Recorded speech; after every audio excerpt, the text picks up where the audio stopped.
This is the beginning of a 8-part series about discipline and intimacy. I'm sharing these perspectives for the younger teenagers, 17 to 22. These are things I wish my father told me a little bit more about. He gave me these few nuggets that I'm gonna begin with when I was like a 10 or 11, and then he passed away. The rest of this is through experience and talking to other mentors and other father figures about what sex does and what intimacy really looks like from a man, what to expect, why you want intimacy, all those different things, and why it's important to have discipline and a system in place that vets the right partners, that vets your environment to keep you safe. I don't think a lot of people know just how alive you are in many different realms other than this one. And I'm going to clarify that as we go along. So this first part is going to be how I came to this in the first place. If you don't know, I am a believer. I'm a creationist. I believe that Jesus Christ died on the cross for my sins. I believe he is the savior and God is the creator of all. Okay, so that's kind of my purview when talking about this. I had a dream, and in this dream, there were two like half wrapped mummies, one on top of Washington, D.C., and then the other on top of Los Angeles, California. And they were heading towards each other. And when I started to look closely at one of them, it was basically a skull, right? No eyes, no skin. But the holes were very void black, right? And they were kind of zombie walking towards each other. And the reason why they were zombie walking is because on the right leg, there was a chain, an ankle chain. And what was on that chain was just cinder blocks. You guys can correct me of exactly what I'm talking about, right? It hooks on. They used to use the cinder blocks or big weight to drown people, 1700, stuff like that. So that type of thing. The whole right leg was half wrapped in the mummy cloth, but then it was like bone. You could see the femur, you can see the bones and the actual ankle bone and the foot, right? All bone. But then the left leg that was in front of the right, the left leg was perfectly human and muscular, right? You can see the veins, you can see the shape, you can see all of that. And perfectly identical to the other one. They were heading towards each other, and they were using that left leg to keep, hunching over and getting towards this other person. Now, remember, they're both carrying cinder blocks, right? And let's say the stack is about like 5 high, right? You've seen the cement cinder blocks. So like 1, 2, 3, 4, 5. Cinder blocks all had different names. So you could say anxiety, you could say depression, you could say suicide, you could say anger. They all had different names, right? So for these two individuals, there's 10 different cinder blocks that they're dragging towards each other. And the part that kind of stuck out to me was that the right leg was very mangled and scratched up, and clearly the ankle itself was broken, right? Because the foot is kind of doing like this. But the left leg is literally dragging all the cinder blocks and still their body and heading towards this other soulless, mummy type of creature. When they meet, they mesh, right? They become together. And my view kind of comes out a little bit, and you can see the cinder blocks, right? And they both do like this. They both have an addition, right? Now both people have one more extra cinder block. And what made me wake up was that the cinder blocks exchanged names. That's the wrong way to put it. So let's say the 5 stack was all mental illnesses, and then this other 5 stack from the other person was all emotional things. Now they have exchanged. They both have an additional cinder block, but it's from the other person. So let me see if I can make that as simple as possible. The person on the right has anger, but transmits anger. It gives anger to the other one in addition.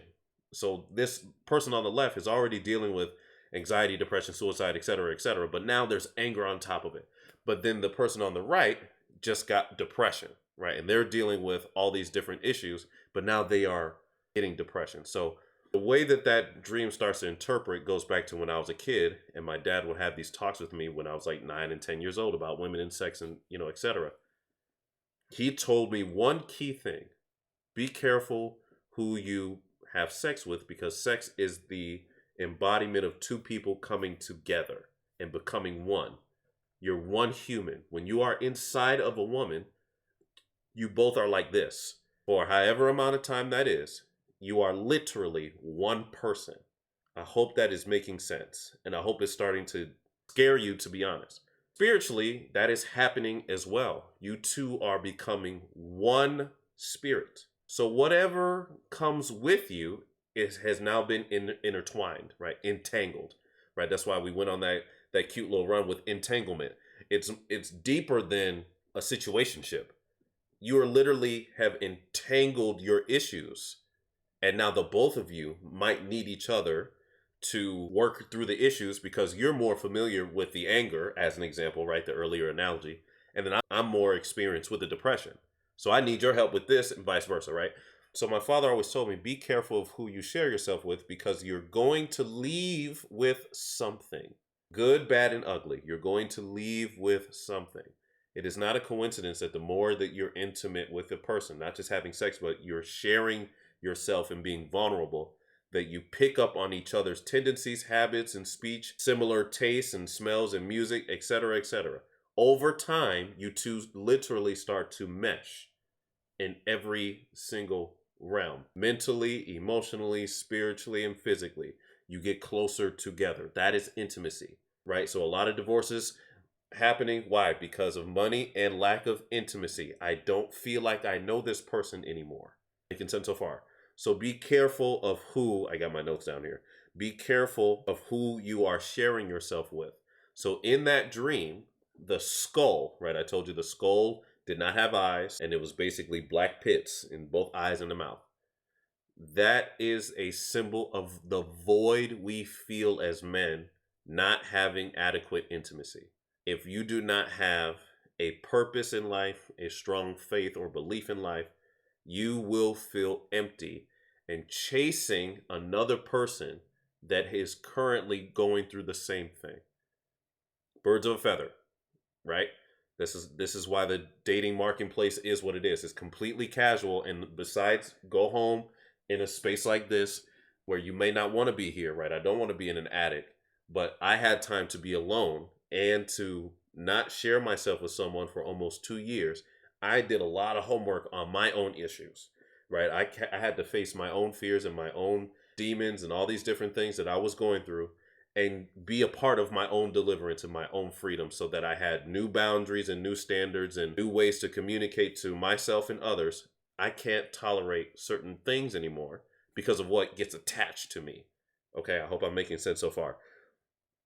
So what happens when these two people meet is you're leaving with something. So let's go down to the bones. The right leg, which is that mangled bone, right? The broken ankle, that is a symbol of the damage that the cinder blocks has already done to us and is basically baggage, right? We always talk about, oh, I don't want nobody with baggage, handle your own baggage. This is the current dating marketplace of America. We are dragging our issues to the next person, hoping that sex is going to take off some of these cinder blocks, right? We're hoping that someone else is going to take care of our different addictions, our different issues, right? We're hoping somebody's love is going to fix us, and that ain't working. Your addiction stays regardless of how somebody may love you because it's your problem. Your issue with anger or depression, mommy issues, daddy issues, etc., etc., is your problem. It's your baggage. And you must take time alone to deal with these different issues. Plain and simple. If you want help, you already know what I'm going to say. Read your Bible, ask Jesus Christ to come in your heart, get you a good group around you, change your circle of friends, change your circle of family if need be, and become cohesive. Change your lifestyle to be cohesive to getting rid of these cinder blocks because they are heavy. It's hard to do it alone, but you have to be in a new environment because the current environment is how you got these issues in the first place. So let's go down, right? You got the right leg, that broken ankle. Now the cinder blocks pre-existed before reaching the next person. So what these symbolize is the hereditary nature of a human, right? So again, the audience that I'm going for is 1622. When I say hereditary, I mean something passed on to you that came from your family, right? So you have personality traits or physical traits that are like mom or are like dad. That is hereditary. So spiritually, that is what's happening. Your family has issues or tendencies or habits that you share because it is hereditary, right? So my way of thinking is when you are a baby, you are pure. You don't know anything, but your environment starts to dictate your level of education, how you interact with people, what is socially acceptable, cultures, etc., etc. You're a blank slate. You could take an Asian baby and raise them in the United States, and they will not sound like Japan or China or South Korea, all these different Asian countries because of the environment. That's how I think, and I'm going to stick to it. You can take a black person and take they behind all the way to Britain, and they're going to have their accent. They're going to have their way of thinking, their way of life, their way of eating, because it is hereditary. The environment is hereditary. What you have previously gone through is hereditary. Some of these issues as men that we have dealt with did not come from an ex-girlfriend. They came from mom. They came from dad. They came from brother, sister, uncle. They came from memory nightmares from kindergarten, right? All these things that we have held on to, we got them unromantically. Is that making sense? So some of the ways that we deal with people came from mom and dad. It came from our environment. It is what it is. But at a certain age, and I'm going to say 18, you are officially an adult and responsible for your issues so that you do not become infectious. And that'll be a next part of that video in terms of what we are doing to each other, right? So remember, the cinder blocks pre-existed. They're hereditary. Some of the issues that we have as men came from our fathers or lack of thereof, and similar situations like that. The left leg that is clearly human and muscular and fit is our will, our free will. Our free will to use sex as a tool for intimacy, and knowing that sex is the ultimate form of intimacy.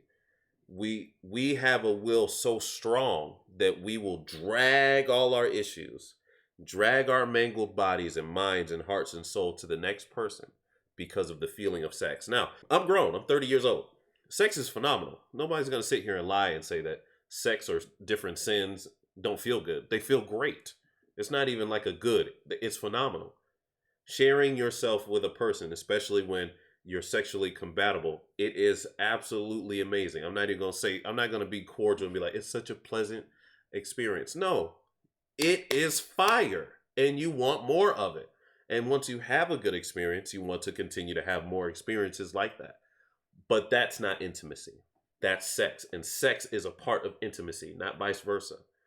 Sex is necessary for intimacy and healthy relationships, but it's not the answer to intimacy, right? Again, that's a later video, but I'm explaining how that left leg, our free will, our will to be attached to someone, our will to have that feeling of release or that bonding with that woman or that man, right, depending on your sexual orientation, drives you to make hastily decisions. When we ignore someone else's cinder blocks, we've ignored someone else's red flags and say that maybe I'm such a good person, or maybe, all these wishful thinking that I could change her, I could save her. They're cinder blocks, they're weights, they're not easily moved. She or he has not moved them yet. See what I mean? That's not something that's just going to whimsically go away because you brought your behind here. No, you're not that special.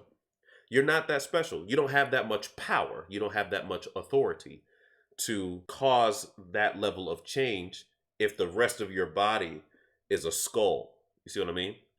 So as men, we already know we have to acquire value and we have to get our money together and get our housing together and all these different things. You need that just to be able to officially court correctly that'll keep you safe, right? To keep you safe. So in our desperation, we are bonding with different people and we don't know their true intentions. We don't know the names of their cinder blocks, their red flags, right? They show you one, that means there's more. Everybody has skeletons in their closet, but the problem with dating in the United States is that we rely heavily on first impressions and not on vetting. So if you have a good few weeks or months where someone's on their best behavior, you fall flat. You don't ask enough questions, there's not enough tests, there's not enough scenarios, and we're so desperate to get back to that family aspect, especially as men, that we ignore answers to questions before we ask them because we see it.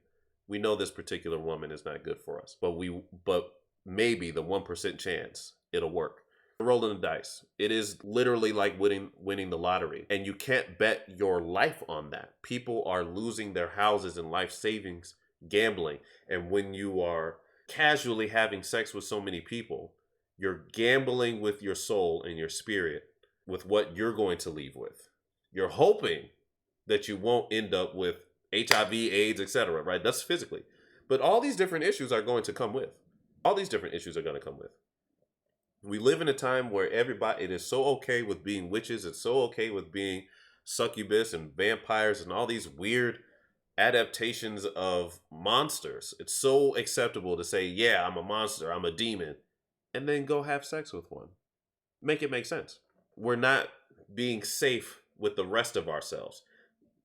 We can be safe with the condom, right? We can be safe with birth control, but that's not keeping you from the other layers of who you are. You are alive in multiple dimensions. You're clearly alive emotionally, mentally, and spiritually.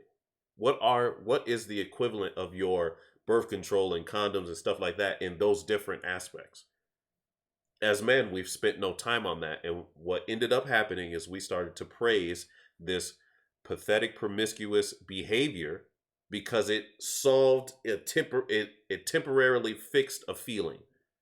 But a lot of us men, we need stitches. This band-aid thing is not working because we're bleeding on all these different men and women, and we're creating families without fathers, without structure, without order, and wondering why the state of America is the way it is. Men, that's our fault. I'm not ever interested in addressing women because they're going to follow the protocol and standards that we put in place. It is our fault. And again, there's a good reason for that. The women look good. They smell good. They taste good. It's all good. It's all good. It's all good. Full transparency. I know I have one. Maybe you do or don't. I have a woman right now. She called the phone. I'm going to vanish. It's good. It's phenomenal. But is it worth the rest of me? Is it worth my purpose? Is it worth my calling? Absolutely not. Absolutely not. That temporary feeling, which is going to be so good. It's like drugs. It's just like drugs. It's just like alcohol. That feeling lowers inhibitions and it brings a sense of peace. But that is temporary. Now you're relying on sex to get over arguments. You see what I'm getting at? Now all this toxic behavior that we praise just sounds like gray hairs. I got some right now. Just sounds like you're going to get gray hairs faster. You're going to age faster. You're going to die faster due to stress. And now only knowing that or only using sex as the only answer, right? Not the other layers of intimacy. And because of those two, mummified skeletons, we don't know their intentions. Watch and study women. They're literally telling you the truth. Some are playing games, hee hee ha ha, but some of these women are stone stale face looking into the camera and saying, if you don't buy me something, I'm not giving you something. To a great degree, ma'am, that's prostitution. This is illegal. What you just said is illegal. That's a way of thinking about it. But they're telling you what the status quo is. And you have to take them from exactly what they are. Don't assume that they're going to do this 180. There is a stack of cinder blocks that is hereditary, right? There are tendencies and habits that are going to stay until they choose to get rid of it. So I'm only talking to men that is sick of the status quo. They're sick of where they are in life and they're trying to get better. The rest of you, good luck to you. But if you hate where you are and you're trying to get better, then one of these areas we have to improve on is vetting relationships. Intimacy is not just sex. Intimacy is a part of relationships. We have to be able to bond with our own brothers so that that level of intimacy that we wish we have from a woman, we're not going to get the physical act, but the rest of us can start to heal, right? To be vulnerable with your brothers, to be vulnerable with men of high character, similar thinking and goal setting and stuff like that creates a brother-like bond that'll stay with the test of time. Women have a hard time bonding with other women. Why do you think that is?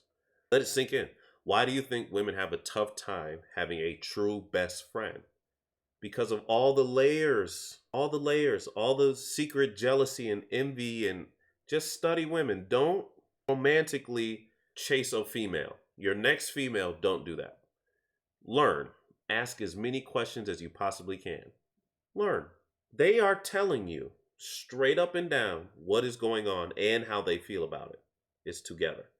They're going to tell you what's going on and how they feel about it. You have to take that as canon so that when you approach women afterwards, you can say, oh, I've heard that before. This is what you're going to do. We have to get better at vetting, and whether women or men like it at all, there's a reason for stereotypes, and there's a reason for categories, and there's a reason for generalizations. It's for my safety. You might be the perfect woman, but that red flag is taking me back to an abusive situation. I cannot excuse you when you are literally showing the same signs that you would abuse me, right? She could be perfect for you. But if she's showing the red flags, that means she's not perfect for you. We're falling in love with people's potential and not who they are. Potential is in every single person. I had an experience over the last year or so, I'll put it that way so that I'm not naming names, where I personally saw the potential and was like, I could literally be done. I could be out the game. This could be it. But it was getting bad. And my idea of her was keeping me in the relationship. It was keeping me in the fight. And the only thing that was happening was I was being used as a punching bag, right? Because I'm so patient, I'm so understanding that a lot of things started to roll. I would let it roll off my shoulder until the punches became too much. Like, yo, it's getting worse. Like, you're getting disrespectful. You're not treating me like a human anymore. It's no longer about the potential. This is currently how this particular person is treating me.